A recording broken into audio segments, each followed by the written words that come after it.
નર્મદા જિલ્લામાં પ્રધાનમંત્રી નરેન્દ્ર મોદીના કાર્યક્રમ માટે થયેલ ખર્ચના વિવાદે હવે મોટું રાજકીય સ્વરૂપ ધારણ કર્યું છે, જેમાં ભરૂચના સાંસદ મનસુખ વસાવાએ આમ આદમી પાર્ટીના ધારાસભ્ય ચેતર વસાવા અને સ્થાનિક વહીવટી તંત્ર સામે ગંભીર આક્ષેપોની ઝડી વરસાવી છે. મનસુખ વસાવાએ જાહેરમાં નિવેદન આપ્યું છે કે પ્રધાનમંત્રીના કાર્યક્રમમાં થયેલ ખર્ચ મુદ્દે સવાલો ઊભા કરી સરકારી અધિકારીઓને દબડાવવામાં આવ્યા છે અને આ મામલે ચેતર વસાવાએ 75 લાખના તોડ કરવાની માંગણી કરી છે. સાંસદે વધુમાં ગંભીર આરોપ લગાવતા જણાવ્યું હતું કે ખુદ કાર્યપાલક ઇજનેરે તેમને રૂબરૂ મળીને આ રકમની માંગણી થઈ હોવાની પુષ્ટિ કરી છે. આ મામલે નર્મદા જિલ્લા કલેક્ટરની ભૂમિકા સામે પણ સવાલો ઉઠાવતા સાંસદે આક્ષેપો કર્યા છે કે કલેક્ટર આ સમગ્ર મુદ્દે જૂઠું બોલી રહ્યા છે અને સત્યને દબાવવાનો પ્રયાસ કરી રહ્યા છે.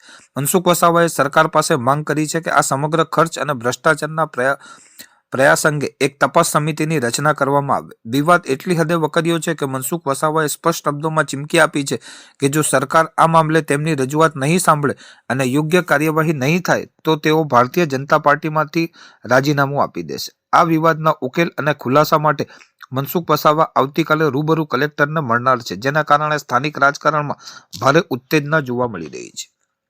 મનસુખભાઈ, એવી માહિતી સામે આવી રહી છે કે તોડકાંડની અંદર જો ન્યાય નહીં મળે તો તમે ભાજપ છોડવા સુધી તૈયાર છો. શું છે આપનો નિર્ણય હવે? જો જગજાહેર વાત છે કે દેશના પ્રધાનમંત્રી નરેન્દ્રભાઈ મોદી સાહેબ કેવડિયા સરદાર વલ્લભભાઈ પટેલને એકતા પરેડમાં આવ્યા ને એ એકતા પરેડને લઈને સ્વાભાવિક ખર્ચ થાય. અલગ અલગ રાજ્યોની સાંસ્કૃતિક ટીમો આવી, પોલીસ આવ્યા, મિલિટરી આવે અને સ્વાભાવિક ખર્ચ થાય. ને 15 જ દિવસમાં ડેડિયાપાડા તાલુકામાં ભગવાન બિરસા મુંડાનો જન્મ જયંતિનો ઉત્સવ ઉજવાયો. એમાં પણ દેશના પ્રધાનમંત્રી નરેન્દ્રભાઈ મોદી સાહેબ દેમોંગરા ગયા, ત્યાં પણ 3 હેલીપેડ બનાવ્યા, ડેડિયાપાડામાં 3 હેલીપેડ બનાવ્યા અને ડેડિયાપાડામાં 1 લાખ લોકો રહી શકે એ રીતના એક ડોમ પણ બનાવ્યો અને એસટી બસો પણ લોકોને લાવવા જવામાં ઉપયોગમાં લેવાય. તો આવા બંને કાર્યક્રમમાં સ્વાભાવિક ખર્ચા થાય અને દેશના પ્રધાનમંત્રી આવતા હોય એટલે બધી જગ્યાએ અહીંયા પૂરતું નહીં, ગુજરાત કે પછી નર્મદા જિલ્લા પૂરતું ક્યાંય પણ પ્રધાનમંત્રી જતા હોય ને આવા કેટલીક વખત ઝડપથી કાર્યક્રમ ઉતાવળ કાર્યક્રમ થતા હોય તો એ ખર્ચા એ થાય. તો આ ખર્ચાને લઈને ડેડિયાપાડાના ધારાસભ્ય ચૈતરભાઈ વસાવાએ જિલ્લા સંકલન સમિતિમાં હિસાબ માંગ્યો અને સરકારે આપ્યો. એક નહીં 2 વખત જિલ્લા સંકલન સમિતિમાં એમને હિસાબ માંગ્યો. હવે સંકલનમાં હિસાબ માંગે ત્યાં સુધી એમનો કોઈ વાંધો નહીં, મને પણ કોઈ વાંધો નહીં, માંગવો જ જોઈએ હું કહું.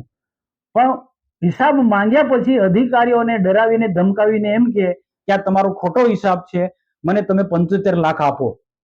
એટલે અધિકારીઓ ગભરાઈ ગયા. કાર્યપાલક ઇજનેર મોદી જે છે ત્યાં નર્મદાના પાસે 75 લાખની માંગણી કરી અને એ કાર્યપાલક ઇજનેર મોદીજી જિલ્લાના કલેક્ટર પણ મોદી સાહેબ છે. તો એ કલેક્ટર મોદી સાહેબને વાત કરી. તો એ જ દિવસે ઉપરાષ્ટ્રપતિ કેવડિયા આવ્યા હતા. ત્યાંથી પછી એમને વિદાય કર્યા. કલેક્ટરે મને અને જિલ્લા ભારતીય જનતા પાર્ટીના પ્રમુખ નીલ રાવને બોલાવીને કીધું કે ધારાસભ્ય ચૈતરભાઈ વસાવા અમારા કાર્યપાલક ઇજનેર મોદી પાસે 75 લાખની માંગણી કરે છે. કલેક્ટરે સામેથી કીધું હતું, મેં નથી પૂછ્યું, મને તો ખબર પણ નથી. સંકલનમાં પ્રશ્ન પૂછ્યા પછી 75 લાખની માંગણી કરે છે એ વાત નર્મદાના કલેક્ટર મોદી સાહેબે મને કીધી. મારી સાથે જિલ્લા પાર્ટીના પ્રમુખ નીલરાવ પણ હતા અને બાકીના અન્ય અધિકારીઓ પણ હતા. આ બધાની હાજરીમાં કલેક્ટરે વાત કરી છે. અને ત્યાર પછી બીજા દિવસે આનો પ્રયત્ન હતો કે કોઈને કોઈ રીતના દબાવવાના.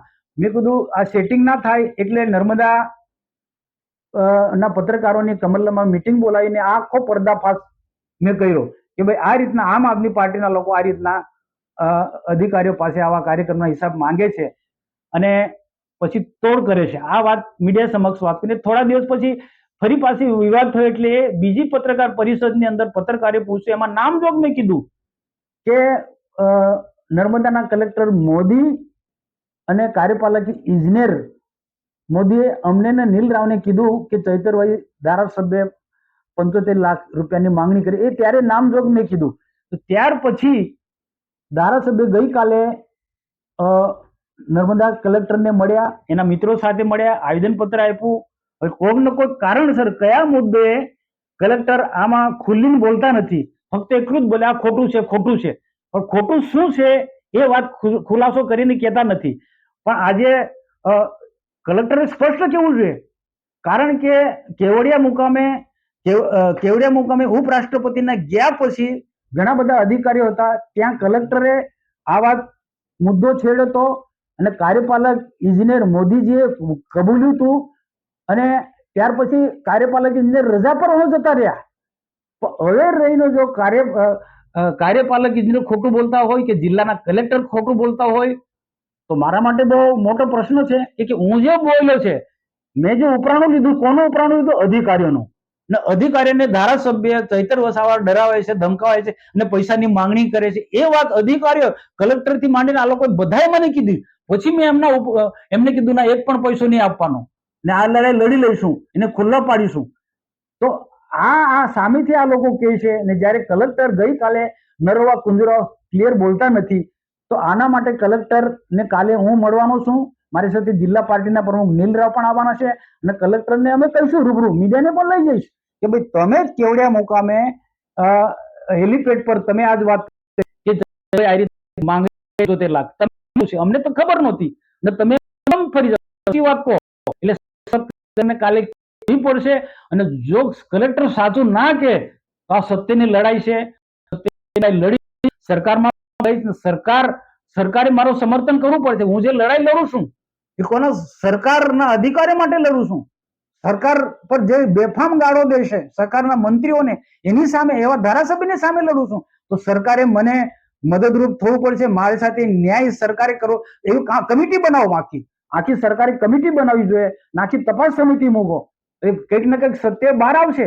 ને જો સરકાર આટલું પણ નહીં કરે, મદદરૂપ નહીં થાય, સરકાર મને જો મદદરૂપ ના થાય, મારી જ સત્યની લડાઈ આવા તોડ પાણી કરનારા લોકોની સામે થાય છે. આ લોકો અહીંયા પૂરતું નહીં, કેટલાક ઇન્ડસ્ટ્રી પણ આ રીતના લોકોને કામદારોને ઉશ્કેરીને ત્યાં પણ તોડ પાણી કરે છે. આવા લોકોની સામે મારી લડાઈ છે. તો સરકારે મને મદદરૂપ થવું પડશે અને સત્યને ઉજાગર કરશે. અને જો સરકાર મદદ ના, હું ખોટી માંગણી નથી કરતો ખોટી રીતના, પણ એક સાચી વાત છે, સાચી વાતમાં જો સરકાર મને સમર્થન નહીં કરે તો હું ભારતીય જનતા પાર્ટી છોડી દઈશ.